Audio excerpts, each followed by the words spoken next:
There we go. Hi. You're looking to get a new tablet, or you're looking to replace one, and you're just not sure what kind to get. I want to help you through that process. I've been through a few experiences with tablets, and I want to share some information about them that not a lot of people are talking about. I'll briefly go over the three kinds of tablets because they're basically it comes down to just three. I can give you some of the pros and cons about them, but stay to the end, and I'll tell you what I would buy if I was looking to replace my tablet, and what I will probably never buy again. Hi, my name is Phil Chandler. I used to work in animation, and I used to do caricatures, still do sometimes. But now I just kind of do YouTube videos, work from home. It's a long story, ask me later. But you want to buy a tablet, let's get straight into this. So as I said, when it comes to drawing tablets, there basically is three we're looking for. One of them, of course, is portable tablets. iPads, Galaxy. The point being is that they are portable. These are basically computers in your hands. However, when it comes to drawing with these, you have to use the drawing apps that come designed for the pads. And they can be simplified versions of the ones we get off the desktop. Now, some of them like Clip Studio Paint or Medibang Paint, you can get the full versions that you get on the desktop for your tablet. And we all know how horrible Photoshop is on the iPad. But if you're an artist, you shouldn't be using Photoshop on the iPad anyways. We all know we all use Adobe Fresco. However, most of these apps that are designed for these tablets are actually really good, and professional artists are doing professional work with them. Now, as a drawing device, they're really nice. You can get really good line quality with them. I mean, even the budget ones have decent drawing capabilities. And now you can even get things like, what are they? Those paper-like sheets that you can stick to the glass so that it gives you a paper-like texture to draw on. Now, these do range anywhere in price from, say, a couple of $100 for something really simple, up to well over $1,000, $1,500 for pro models, depending on what you want and what your needs are. And what size. They can come anywhere from around, the iPad mini, 6-7 inches, I think, way up to now like 12 to 13 inches. They can go pretty good size, but the idea is they have to be portable, right? They can't be too big. And then on top of that, there's accessories like your covers, your keyboards, and of course styluses. Some come with them, some don't. But you do get what you pay for. You get something cheap, you get something expensive, you'll get what you pay for. I have an iPad Air that's about 2.5 years old. It's still really good, and I paid a lot of money for this. But do some deep dives into the brand name and the product. Look at the reviews, check online, check the YouTube reviews.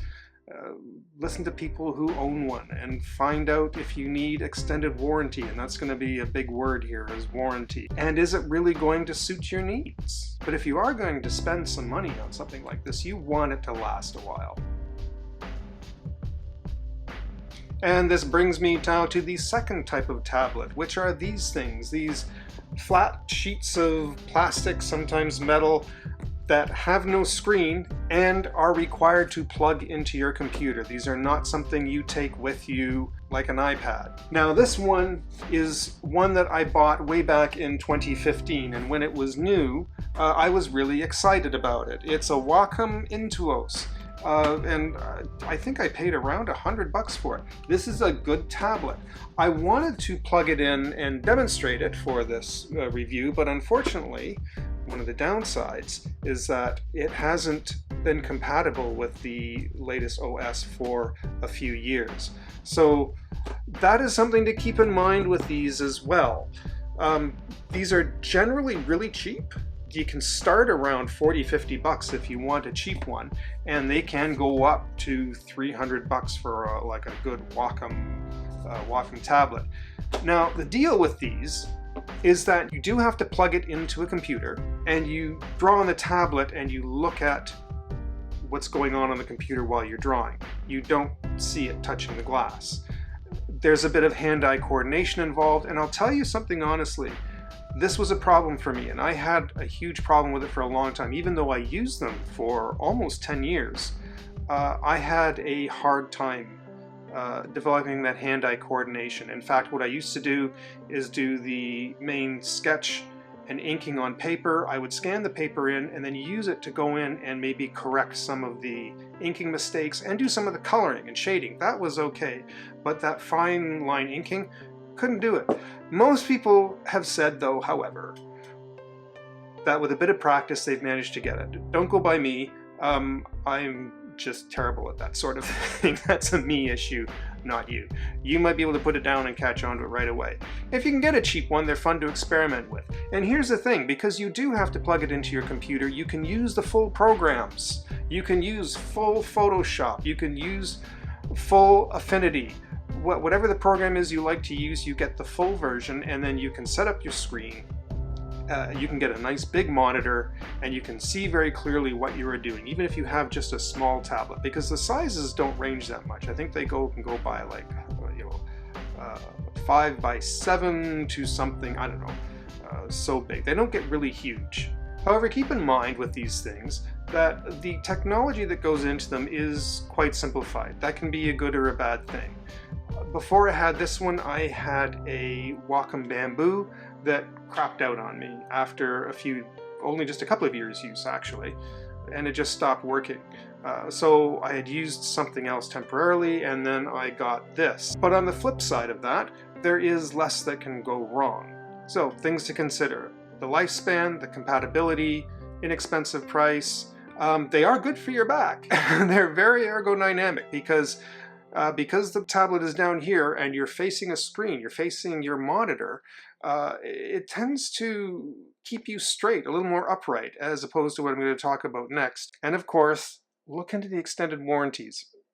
Put that on the back burner again. I'm going to come back to that in a minute. And before I forget, can I please ask you to click the like button and leave a comment if you've got something out of this, and even subscribe. I do plan on starting a lot more videos. My channel has gone on hold for a little bit, but I think things are going to change. Now, I want to get to the big one. You know what I'm talking about. I mean the big glass tablets. This is the big things that everybody wants. The one you draw directly onto the screen. You do have to hook them up to your computer.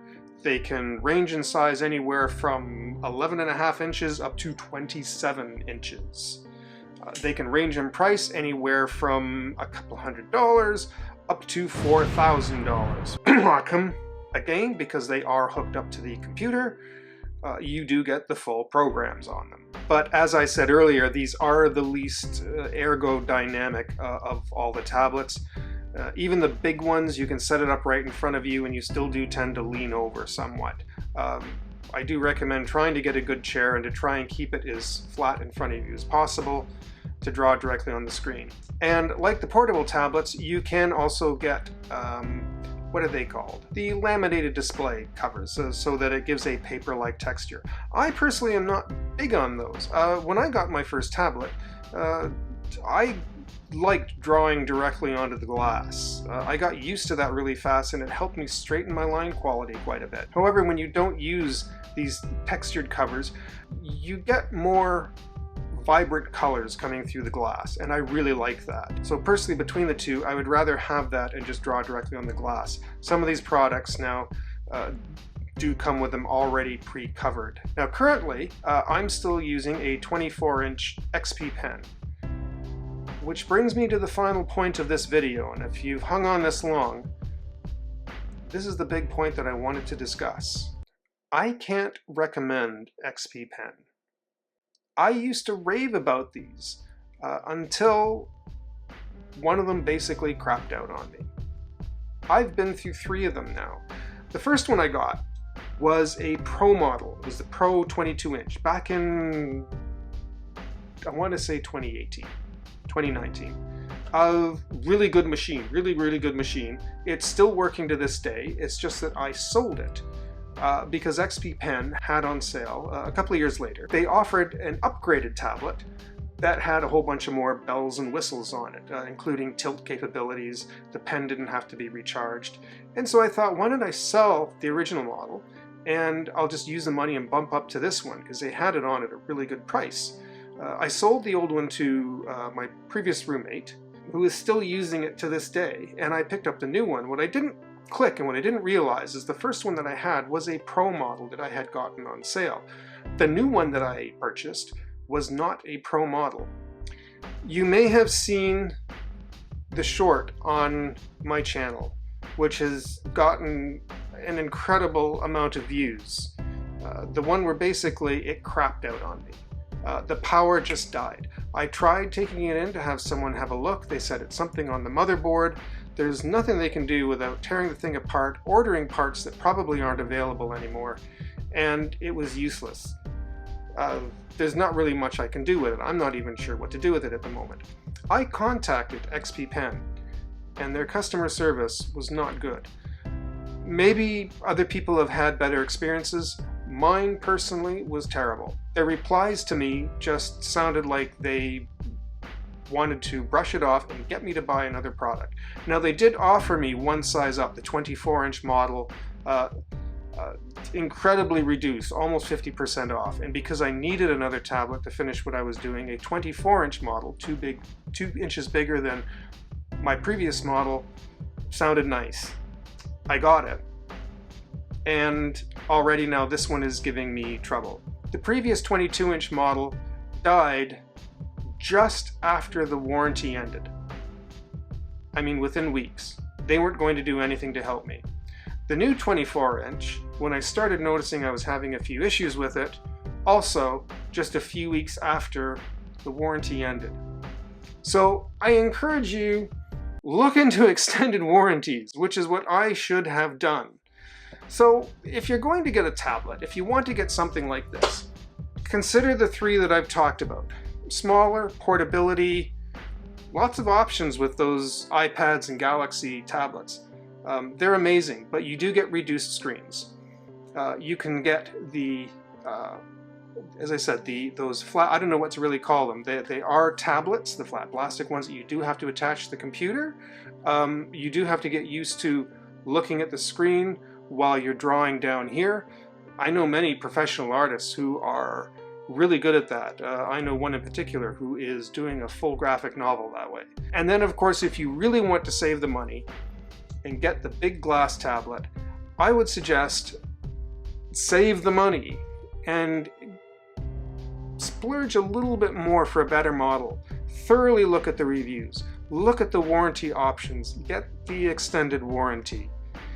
But I do recommend thoroughly investigating all your options. Even if you've already used a couple and you're looking to upgrade, thoroughly research all the brands, all your options, and don't get screwed the way I did.